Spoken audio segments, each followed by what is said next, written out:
साथियों, आज शाम के लगभग 5 बजे एक बहुत बड़ी खबर ये आई है कि जो पिछले 24 दिनों से अमेरिका और इजराइल का युद्ध जो ईरान के साथ चल रहा था, उसको लगभग ख़त्म करने की या सीजफायर करने की घोषणा ट्रंप के द्वारा कर दी गई है।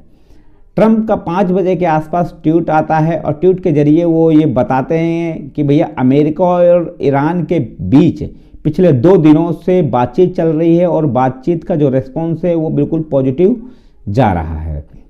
और उसमें ये भी लिखते हैं कि जो दोनों देश हैं, मतलब ईरान और अमेरिका जो दोनों हैं, वो मिलकर बातचीत कर रहे हैं और बातचीत करने में जो कॉन्फ्लिक्ट दोनों के बीच हुए हैं उसको दूर करने की कोशिश की जा रही है। और बातचीत का माहौल बहुत अच्छा जा रहा है और ये डिस्कशन अभी पूरे हफ्ते भर चलना है।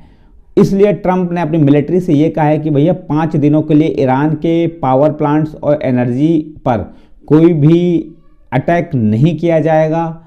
जबकि कल के दिन ट्रंप धमकी देते हैं कि भैया 48 घंटे का टाइम ईरान को दे रहे थे कि वो स्टेट ऑफ हॉर्मोन को खोल दे, अगर वरना हम 48 घंटे के अंदर भारी अटैक करेंगे।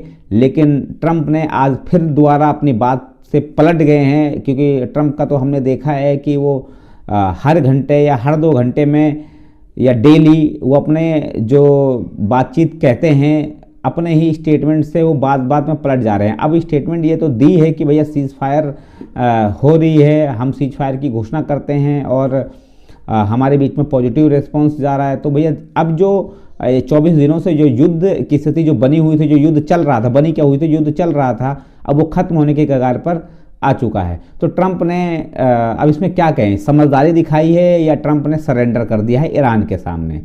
क्योंकि भाई देखो, ये जो ईरान तो करो या मरो के तहत भैया अपनी लड़ाई जारी किया हुआ था कि या तो हम उनके सामने कोई और स्थिति भी नहीं थी, या तो मारो या तो मरो की स्थिति थी।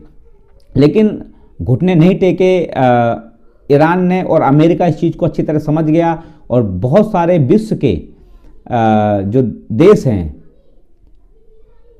वो उनकी जो अर्थव्यवस्था इस युद्ध से प्रभावित हुई थी। जैसे हम ऑयल की बात कर लें, कच्चा तेल जो है, क्रूड ऑयल, वो 140-150 डॉलर तक पहुंच गया। तो ये सब चीज़ें हैं। गैस की किल्लत, एलपीजी गैस की किल्लत किस तरीके से, ये सब देख ही रहे हैं। उसमें वो चाहे कितना भी कहा जाए कि ये सब नॉर्मल सप्लाई है, लेकिन नॉर्मल नहीं है, वो आप खुद जानते हैं। और इस घोषणा से ट्रंप की हार हुई है एक तरह से, और युद्ध के खत्म होने की उम्मीद भी बढ़ी है। तो ये बहुत बड़ी खबर है।